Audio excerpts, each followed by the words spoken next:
इस पर हम आज डिबेट करेंगे। हमारे साथ अनिल गुप्ता होंगे, प्रवक्ता भारतीय जनता पार्टी के। हमारे साथ आदेश भारद्वाज होंगे, प्रवक्ता कांग्रेस पार्टी के। हमारे साथ आरबी उपाध्याय होंगे, वरिष्ठ पत्रकार। हमारे साथ निरंजन पोद्दार होंगे, राजनीतिक विश्लेषक। निरंजन पोद्दार, क्या कहेंगे इस पूरे प्राण प्रतिष्ठा की अब बारी है। राम लला के दीदार तो हो गए हैं, लेकिन प्रधानमंत्री साउथ के दौरे पे है और लगातार कह रहे हैं कि हम सब पूरे देश को एक सूत्र में पिरोने की कोशिश कर रहे हैं, लेकिन कांग्रेस पार्टी लगातार कहीं ना कहीं राजनीति देश में कर रही है जल्दी से। और इस मुहूर्त में भी, इस क्षण में भी रामलला के प्राण प्रतिष्ठा पर भी राजनीति करने की कोशिश कर रही है कांग्रेस पार्टी, ऐसा क्या कहा जा रहा है। देखिए प्रीति जी, निश्चित रूप से अगर आप मेरी बात मत करिए, आज आप पूरे देश के अंदर घूमिए। आज जिस तरीके से गांव गोहांड खलिहान मोहल्ले हर जगह जिस तरीके से आप देख रहे हैं कि पूरा देश राममय हो रखा है, पूरा वातावरण जो है राममय हो रखा है। वहां पे कुछ अलग जो आवाजें आ रही हैं, किसी अलग प्रकार की जो आवाजें आ रही है, वो कहीं ना कहीं आप ये मान के चलिए एक प्रकार जिसको कहते हैं ना शुभ काम में विघ्नकारी काम वाली, विघ्न डालने वाली बात है। और इसके अंदर जिस तरीके से प्रधानमंत्री जी कह रहे हैं कि देखिए कोई भी देश जो है वो किसी भी एक सूत्र में पिरोने के लिए वो चीज ऐसी होनी चाहिए जो ईस्ट वेस्ट साउथ नॉर्थ सब सारी जगह बोला जाता हो, सारी जगह जिसका महत्व माना जाता हो। और आज की तारीख में भगवान राम का नाम, जैसे भी मेरे पूर्व वक्ताओं ने कहा कि भगवान राम का नाम एक ऐसा नाम है जो आप ये समझ लीजिए निर्बाध रूप से हर व्यक्ति अपने आपसी, हमारे यहां तो आप देखेंगे कि जन जन के अंदर आपसी बोलचाल के अंदर भी जब दो व्यक्ति आपस में मिलते हैं तो राम राम बोलते हैं, कहते हैं भाई राम राम, यानी कि आपस में एक दूसरे का अभिवादन का नाम भी राम राम है। और वहां पे कई बार देखने में आता है कि जिस तरीके से विपक्ष दक्षिण में, उत्तर में या अगड़ों में या पिछड़ों में जिस तरीके से एक विभाजन की नीति अपना रहा है, तो निश्चित रूप से यह चीज संदेह के दायरे में आती है कि क्यों विपक्ष इस देश को एक सूत्र में पिरोने के लिए तैयार नहीं है, क्यों उसके अंदर कुछ विघ्न डाल रहा है। दूसरी ओर सबसे बड़ी बात क्या है, ठीक है निरंजन पोद्दार साहब, राम सबके हैं फिर संग्राम क्यों है, ये सवाल हम चला भी रहे हैं अपने इस पूरे डिबेट में। नीचे आप देखिएगा लोअर बैंड में हमारा बहुत बड़ा सवाल है,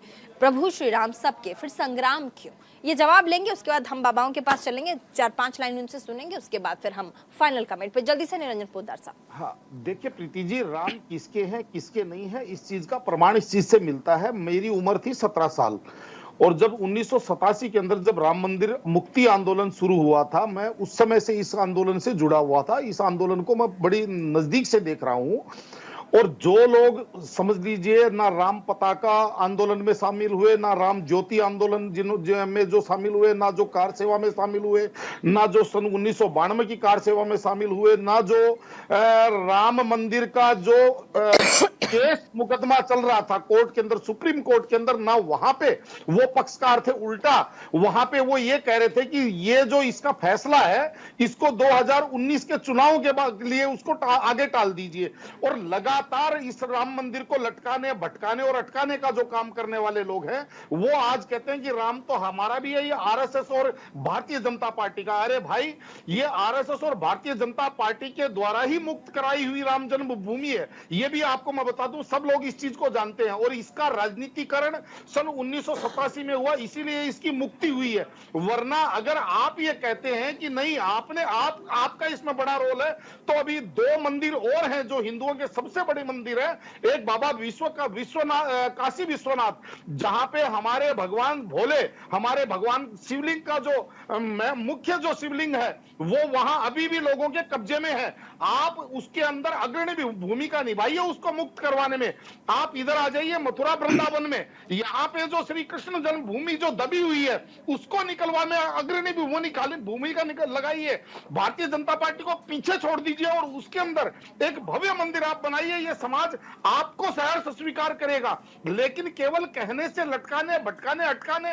और आज भी जब राम मंदिर का शिलान्यास हो रहा है, पूरा देश राम में हो रहा है, तो आज भी कभी शंकराचार्य को बीच में ला रहे हैं, कभी अधूरा निर्माण, कभी कुछ रोज नया कुछ ना कुछ फलसफा, कभी कह रहे हैं राम जन्म नहीं। आप प्रीति जी 10 सेकंड और सुनिए। कभी कह रहे हैं राम मंदिर भूमि में घोटाला, कभी कह रहे हैं नहीं वो तो जन्मभूमि पे मंदिर बन ही नहीं रहा, पता नहीं क्या क्या अनर्गल बातें।